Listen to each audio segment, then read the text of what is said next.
until the following weekend. She didn't worry. Holly Creek, Wyoming, about an hour south of Jackson Hole, in the beautiful Star Valley, almost always had a white Christmas. Annie's phone timer went off just as she finished a perfectly formed snowball. "Okay, time's up," she called. Without standing up, she launched a snowball to where she knew the twins would be. An instant later, she heard a deep grunt that definitely did not sound like Henry or Alice. Annie winced. Levi Moran, the ranch manager, or his grizzled old ranch hand Bill Shaw, must have wandered across the battlefield in the middle of a ceasefire without knowing he was about to get blasted. "Sorry," she called, rising to her feet. "I didn't mean to do that." She saw a male figure approach, wearing sunglasses. The sun, reflecting off the new snow, was hitting his face, and she couldn't instantly identify him. "No doubt," he said, wiping snow off his face with his sleeve. She frowned. This was definitely not Levi or Bill.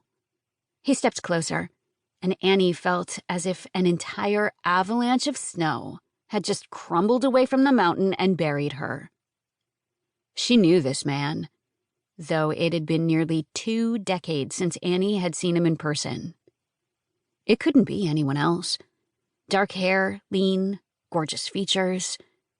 Beneath those sunglasses, she knew she would find blue eyes the color of Bear Lake in summertime.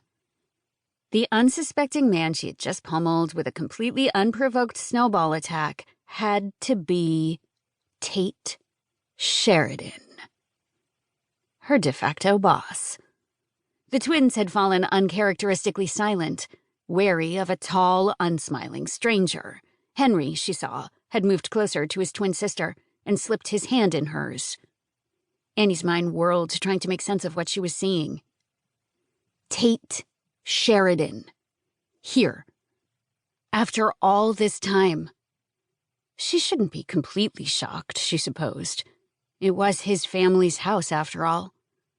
For many years, when her father was the ranch manager, the Sheridans had trekked here annually from the Bay Area several times a year for the Christmas season, as well as most summers.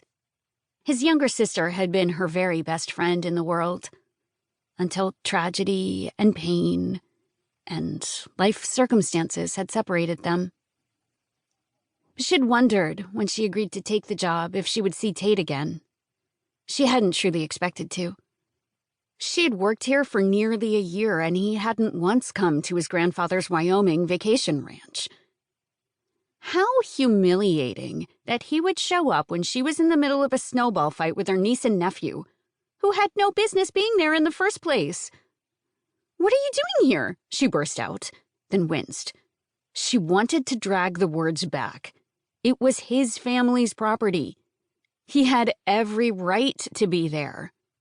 "I might ask the same of you, along with a few more obvious questions, I suppose. Who are you? And why are you having a snowball fight in the middle of my property?" "You don't know who I am?" Of course he wouldn't, she realized. And while she thought of him often, especially over the past year while living at Angel's View once more, he probably had not given her a moment's thought. "Should I?" It was stupid to feel a little hurt. "Annelise McCade. My dad was Scott McCade." He lifted his sunglasses, giving her an intense look. A moment later, she saw recognition flood his features. Little Annie McCade. "Wow. You're still here after all this time?" She frowned. He didn't have to make it sound like she was a lump of mold growing in the back of the refrigerator. She'd lived a full life in the nearly 2 decades since she had seen Tate in person.